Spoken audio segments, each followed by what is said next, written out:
Today we will discuss about the white fiber of the brain. There are two types of the fiber, gray fiber or gray matter and white matter.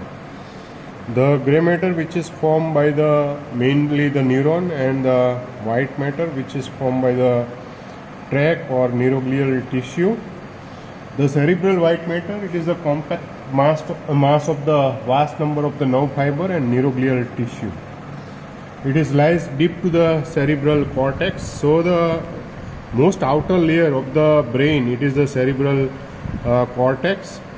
After we will remove this gray color, you can see there is another white matter. It is the white matter, and again it is the deep to it. There is a gray matter inside the brain. So outer to inner, there is a gray, white, and gray matter inside the brain. So it lies deep to the cerebral cortex, and it forms the large volume of each cerebral fibers. There are three types of the white fibers. Basically, the fibers which is connected to the same cerebral hemisphere, like this is the left side of the cerebral hemisphere. So it is a mid-sagittal section of the brain. So the fiber which is connecting to the same cerebral hemisphere, it is called the association fiber. The two cerebral hemisphere which is connected opposite side of the brain, like here I will keep the opposite side of the brain. Then like the corpus callosum, anterior commissure, posterior commissure, habenular commissures, all these are the commissure fiber, and third is the projection fibers. So three types of the fibers: association fiber, commissure fibers, and projection fibers. The association fiber, it is interconnect the different region of the cerebral cortex. It is into the same cerebral hemisphere. These are short association fiber and long association fiber. The short association fiber, which is the connecting to the short association fiber which is connecting to adjacent gyri, it is mainly the arcuate fibers. This is called the arcuate fiber, or it is called the short association fiber. So adjacent gyri, which are between the two gyri, there is a sulcus, and it is connected adjacent gyri. It is called the short association fiber, and main example it is the arcuate fibers. The long association fiber are the travel along the long distance, and it is connected widely separated gyri of the different lobe. Like here, this is the frontal lobe, and this is occipital lobe, this is parietal lobe, and here there is a temporal lobe. So the fibers which is connecting, like here I will show you the example from the lateral side. Here this fiber, it is a superior longitudinal fasciculus.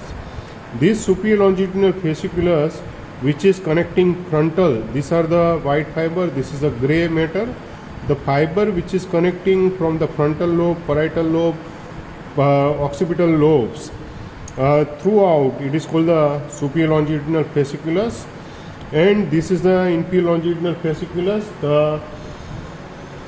These are the example. Another is I will show you the uncinate fasciculus.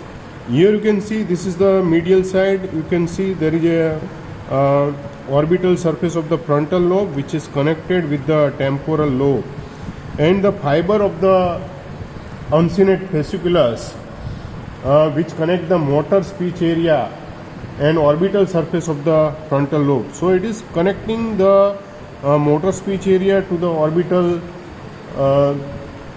surface of the frontal lobe with the cortex of the temporal lobe by hooking around to the stem of the lateral sulcus, and it is narrow into the middle, and it is the spread on the both sides. So narrow it is wherever it is hooked on the stem of the lateral sulcus. This is called the uncinate fibers. The second fibers I will show you here. You can see this is the cingulum. Here you can see this fiber which is start from the paraterminal gyrus and it is wind around to the carpus callosum just beneath to the cingulate gyrus, and this fiber which is torn behind to the splenium of the carpus callosum and reach up to the hippocampus, and this fiber it is called the cingulum. So it is also called the limbic association bundle, and it is the thick bundle of fiber occupying the cingulate parahippocampal gyrus. So just beneath to the, this is the cingulate gyrus, and beneath to the parahippocampal gyri. And we already discussed it start from the paraterminal gyrus to the uncus. The superior longitudinal fasciculus, I already show you. These are the superior longitudinal fasciculus, which is the longest association bundles, connect to the frontal lobe, to the occipital lobe, as well as it to the temporal lobe. Inferior longitudinal fasciculus, which is connecting occipital lobe to the temporal lobe, it is the inferior longitudinal fasciculus.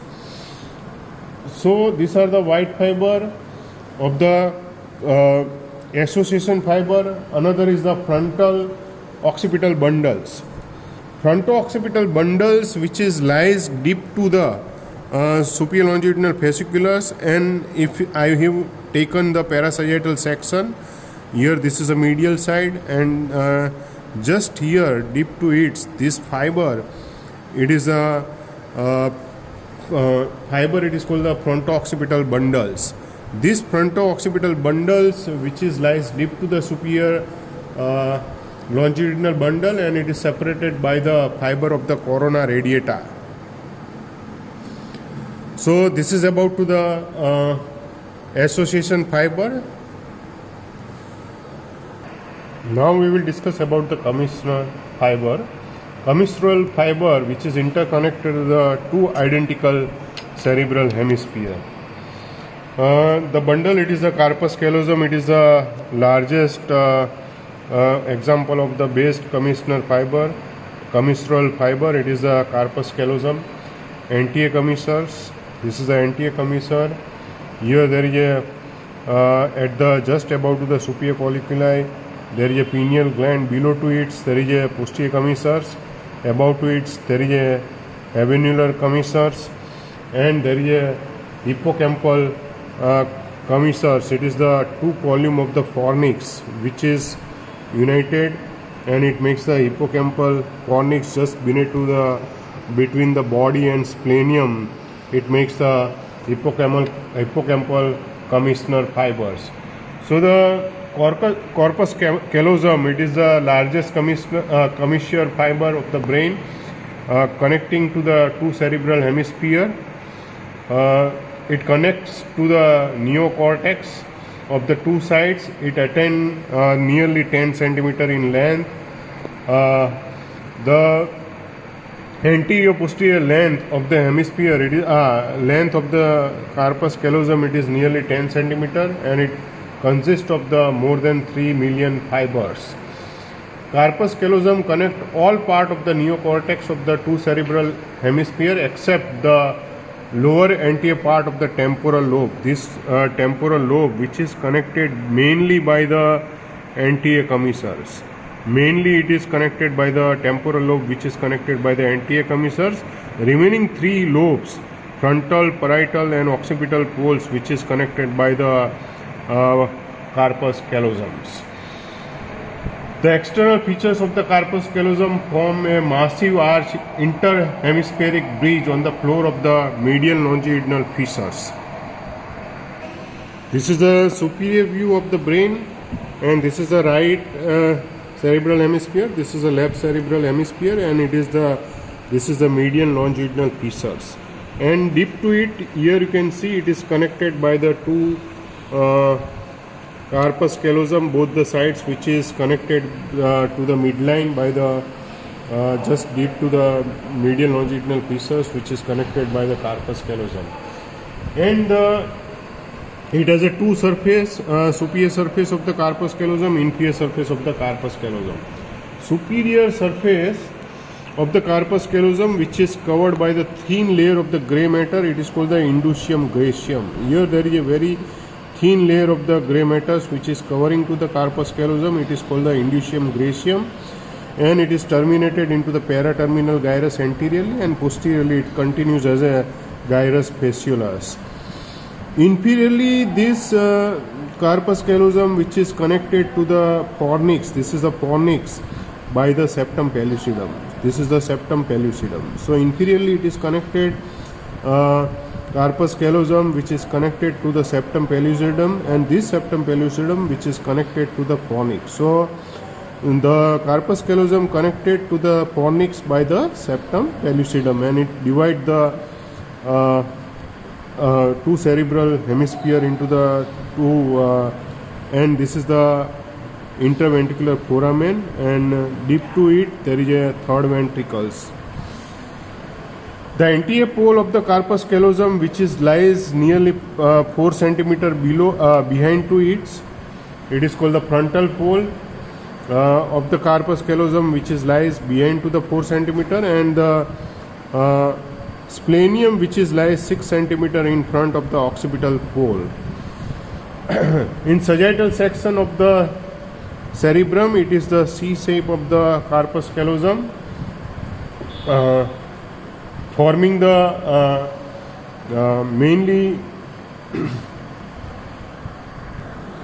forming the roof of the lateral ventricle. Here you can see this is the we have removed the septum pellucidum, and deep to it there is a lateral ventricle. Here it makes the roof of the lateral ventricles. The concavity inferiorly aspect of the corpus callosum, it is attached to the, we already discussed, it is attached to the fornix by the septum pellucidum.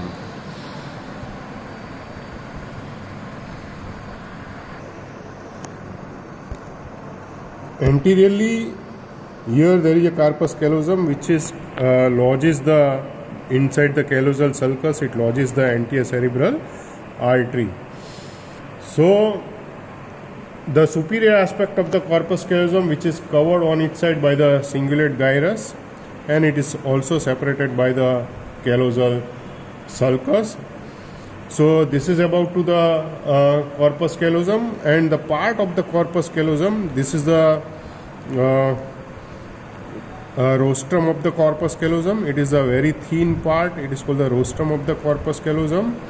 This is called the genu of the corpus callosum. This is the body of the corpus callosum, and this is the splenium of the corpus callosum.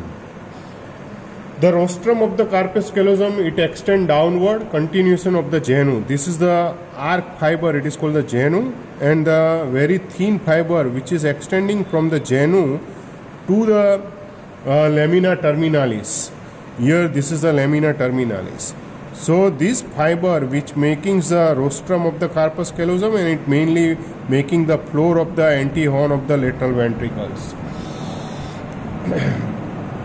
And its fibers extend inferiorly to connect the orbital surface of the two frontal lobes. So it is the connecting to the two frontal lobes of the opposite side, which is connected by the both the frontal lobes, which are connected by the rostrum of the corpus callosum. The genu of the corpus callosum, it is the thick curve. This is the thick curve anterior extremity of the corpus callosum, which is 4 cm behind to the frontal pole, and genu forms the anterior boundary of the anterior horn of the lateral ventricle, and fiber of the genu sweep forward on the either side anterior part of the frontal lobe and forms the fork-like structure. It is called the forceps minor. So this is the genu of the corpus callosum, and this fiber which is goes downwards on the both the side, and it is making the fork of the structure, and it is called the forceps minor on the both the side, right and left sides. The trunk, it is called the middle part of the corpus callosum, and it is thicker between the genu anteriorly and splenium posteriorly, and fiber connect the most of the frontal part It connects the anterior part of the frontal part, anterior part of the parietal part, and there is a posteriorly there is a occipital pulse which is connected by the trunk of the corpus callosum. Central part of the corpus callosum which making the roof of the body of the lateral ventricle. The splenium, it is the most posterior part of the corpus callosum.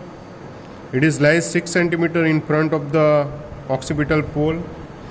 It is overhang by the thalamus. Here you can see it is overhang by the thalamus, by the pineal, overhang the pineal gland and tectum of the midbrain, which is overlies by the splenium. So the just below to the splenium you can see there is a thalamus, pineal gland, and there is a tectum which is lies below to it, and there is a transverse fissure. This is a transverse fissures containing the telachoroidea of the third ventricle, posterior choroidal artery, and great cerebral vein which is lies in this area. Between the transverse fissure lies below to the splenium. I have already mentioned into the mid-sagittal section, and all the structure you can see inside the video of the mid-sagittal section of the cerebrum. Fiber of the splenium which is goes posteriorly and into the parietal lobe and temporal lobe and occipital lobe of the two hemisphere, and fiber connecting to the occipital lobe sweep backwards either side above to the calcarine sulcus. This is the calcarine sulcus, above to the calcarine sulcus, and forming the elevated area. It is called the forceps major. Here I will show you this is the splenium and the fiber which is feeding posteriorly into the occipital lobe. This is the occipital lobes, and this elevated area on the both side which making the medial wall of the lateral ventricle. It is the fiber of the forceps major, and here you can see this is a calcarine sulcus which is elevated, and it makes the calcar avis. So medial boundary and floor it is formed by the above by the fiber of the forceps major, and below it is by the calcar avis. But this is the splenium which is fed up, and it is the making the fiber of the forceps major. So this is the parts of the corpus callosum. The main function of the corpus callosum, it is the transfer of the learning process. The corpus callosum largely it is responsible for the interhemispheric transfer of information, which is essential for the bilateral response and learning process. The transfer of speech function, the speech area of the dominant hemisphere connected to by the commissural fibers, and corresponding area of the non-dominant hemisphere. When the dominant hemisphere is damaged before the age of the 6 to 8 years, the speech function which is transferred to the opposite hemisphere. So however, there is a surgical division of the corpus callosum. There is a not produce any changes in personality or intelligence in patients remain completely unnoticed or unnoticed of any definite neurological disorder in a day-to-day life. But whenever there is a split brain, there is a or it may be congenitally absent, or it may be sectioned surgically. There is a demonstration done into the young monkey. There is a, if they train to perform a task with one hand, they are unable to repeat the same act with the other hand. So there is a performance which is not able by the, if there is a split brain or there is a corpus callosum which is cut, then there is a it is unable by the monkey is unable to repeat the same act which is done by the left hand, which is not done by the right hand. So this is the scene inside the monkey. So previously, surgically, we can cut the corpus callosum inside the epileptic tweezer, but right now we are not doing this kind of any kind of the surgery in epileptic disorders. Anterior commissure we already discussed. It is the connecting to the mainly two temporal lobes. Anterior commissure, it is the small bundle of the white fibers which lies inside the lamina terminalis, and it mainly connecting to the two temporal lobes, and it is lies in front of the interventricular foramen. Anterior commissures, which divide into the two bundles, anterior bundles and posterior bundle. Anterior bundle reaches to the anterior perforated substance and olfactory tract and fiber of the allocortex. Posterior bundle of the anterior commissures to reach to the anterior part of the middle and inferior temporal gyri, and it connecting to the fiber of the neocortex. The posterior commissure, here this level there is a posterior commissures. Just below to the pineal gland there is a posterior commissure. It is the slender bundle of the white fiber which crosses the midline through the inferior lamina of the stalk of the pineal gland, and it is interconnect to the superior colliculi, pretectal and interstitial nuclei of the two sides. The upper part of the pineal gland there is a habenular commissures, and it is connecting to the both side of the habenular nucleus. The hippocampal commissures, it is also called the commissure of the fornix, and it interconnect the two crura of the fornix and hippocampal formation of the two sides, which is formed at the here you can see this is the here you can see this is the fornix, and the both side of the fornix which is interconnected, and it makes the hippocampal commissures. The last one, it is a projection fiber. The last one is the projection fiber which connecting to the cerebral cortex through the subcortical center, mainly the corpus striatum, thalamus, brainstem or spinal cord.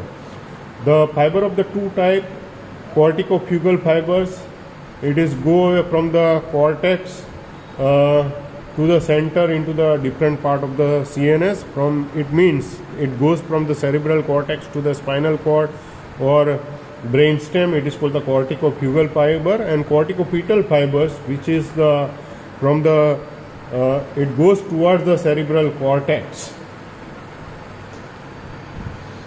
Most important fiber, it is the internal capsules. Here you can see these are the heading of the internal capsules. Above to it, it continues as a corona radiata. Here you can see these are the internal capsules. Anteriorly, it lies between the medially there is a inside the coronal section. You can see this is the internal capsules. It is the V-shaped fibers. Anteriorly, it is lies between the caudate nucleus, and this is the lentiform nucleus, and posteriorly it is lies between the thalamus and lentiform nucleus. So anterior part, it is called the anterior horn, then genu, and there is a posterior horn of the internal capsules. The rostrally, this fiber which is fan out, and it makes the corona radiata on the upper sides. Above to the and below it is continues as a cross cerebri of the midbrain.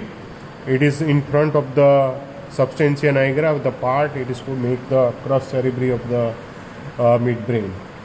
It has a two type of fiber we already discussed. Ascending fiber, it is called the corticopetal towards the cortex, and the descending fiber, it is called the corticofugal fiber, or it is called the motor fibers. And internal capsules chiefly interconnect the cerebral cortex with the brainstem and spinal cord. The fiber are mainly responsible for the sensory and motor innervations of the opposite side of the body. Because of the high concentration of motor and sensory nerve fiber within the internal capsule, even a small lesion may produce a widespread paralytic effect and sensory loss in opposite half of the body which occurs. We already discussed it is the V shape in coronal section, the internal capsule which is the V shape inside the coronal section. It is anterior horn, genu and posterior horn.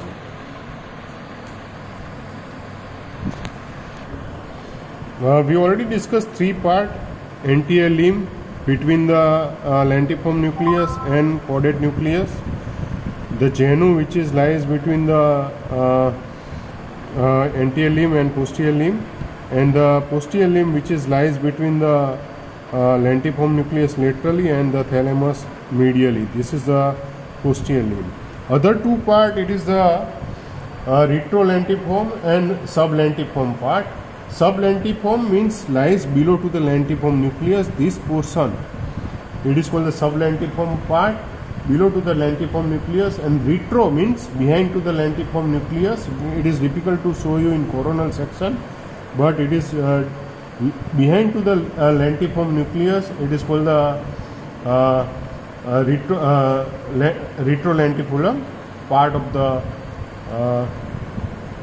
internal capsules. Anterior limb of the internal capsules which carries the fiber from the frontal lobe to the nucleus pontis. Anterior thalamic radiations which is connecting to the dorsomedial nucleus of thalamus with the frontal lobe.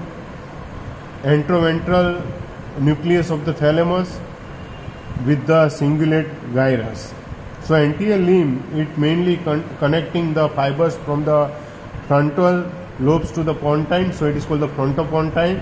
And anterior thalamic radiation, which is the fiber which is connecting dorsomedial nucleus of the thalamus to the frontal lobe, and antroventral nucleus of thalamus with the cingulate gyrus.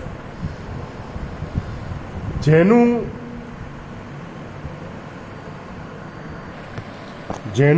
it is the between the anterior limb and posterior limb. This portion is called the genu of the internal capsules, and it is connecting the corticonuclear fiber connecting area of the 468 with the cranial nerve nuclei of the brainstem, and it is also carries the corticonuclear reticular fibers. It carries the cortico-reticular fibers.